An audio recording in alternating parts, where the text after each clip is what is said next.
بسم اللہ الرحمن الرحیم۔ حضرت خولہ بنت الازور رضی اللہ تعالی عنہ کی مکمل اور تفصیلی کہانی۔ حضرت خولہ بنت الازور رضی اللہ تعالی عنہ اسلامی تاریخ کی ان چند خواتین میں شامل ہیں جنہوں نے اپنی شجاعت، غیر معمولی قائدانہ صلاحیتوں اور جذبہ ایمان سے اپنی ایک الگ پہچان بنائی۔ وہ جنگی میدان میں اپنی بہادری کی وجہ سے مشہور ہیں اور ان کی شخصیت خواتین کے لیے ایک مشعل راہ ہے۔ آپ کا تعلق قبیلہ بنو اسد سے تھا اور آپ حضرت زرار بن الازور کی بہن تھیں جو خود ایک ممتاز مجاہد اور صحابی رسول صلی اللہ علیہ وآلہ وسلم تھے۔ اسلام قبول کرنے کا سفر اور ابتدائی حالات۔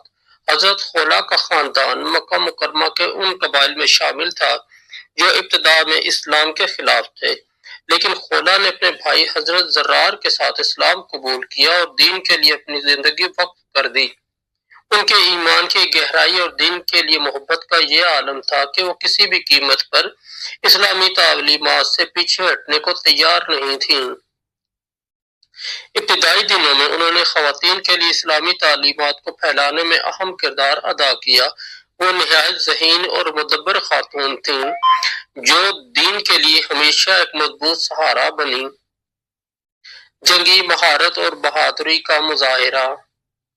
حضرت خولہ کو اللہ نے نہ صرف ذہانت اور حکمت سے نوازا تھا بلکہ وہ جنگی مہارت میں بھی بے مثال تھیں۔ وہ تلوار بازی، نیزہ بازی اور گھوڑ سواری میں ماہر تھیں۔ ان کی یہ صلاحیتیں اس وقت سامنے آئیں جب اسلام کو اپنی حفاظت کے لیے بہادر سپاہیوں کی ضرورت تھی۔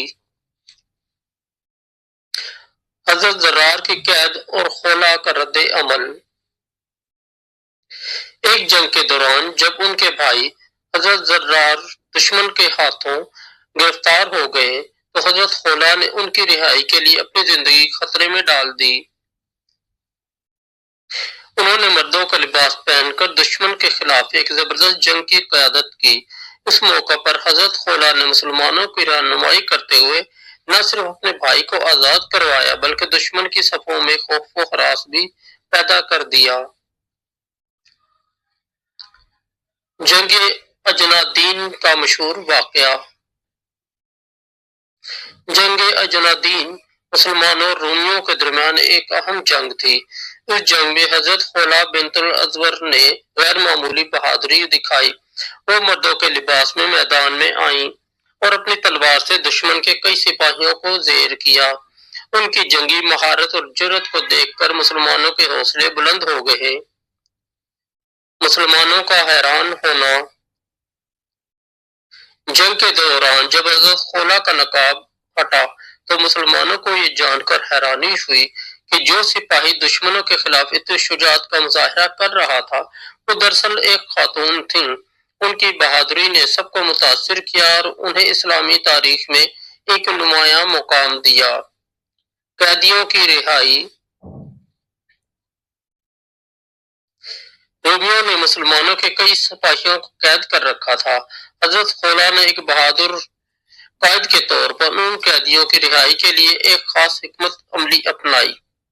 انہوں نے نہ صرف قیدیوں کو رہا کروایا بلکہ دشمن کو بھی بڑی شکست دی۔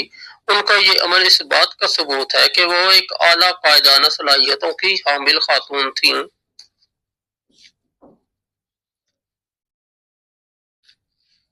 اسلام کے لیے خدمات۔ حضرت خولہ بن الازور نے دین اسلام کی سربلندی کے لیے اپنی زندگی وقف کر دی۔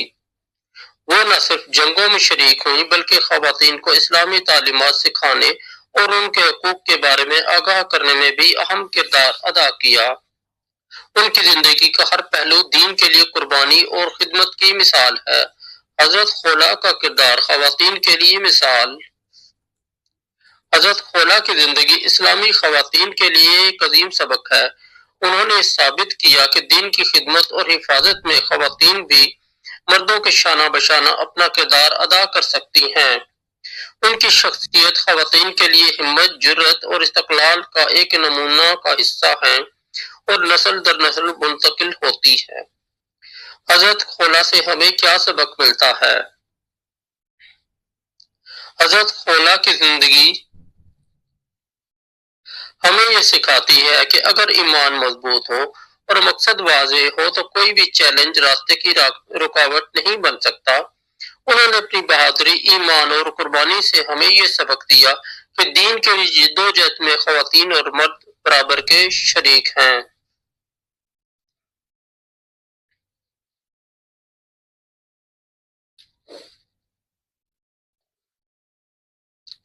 یہ کہانی نہ صرف ان کی شجاعت اور قربانی کا ذکر کرتی ہے بلکہ یہ بھی یاد دلاتی ہے کہ ہر مسلمان کو اپنے ایمان کی حفاظت اور دین کی سربلندی کے لیے کردار ادا کرنا چاہیے۔ حضرت خولا کی داستان اسلامی تاریخ کا ایک روشن باب ہے جو ہمیشہ ہمیں ہمت اور جرأت کی تعلیم دیتی رہے گی۔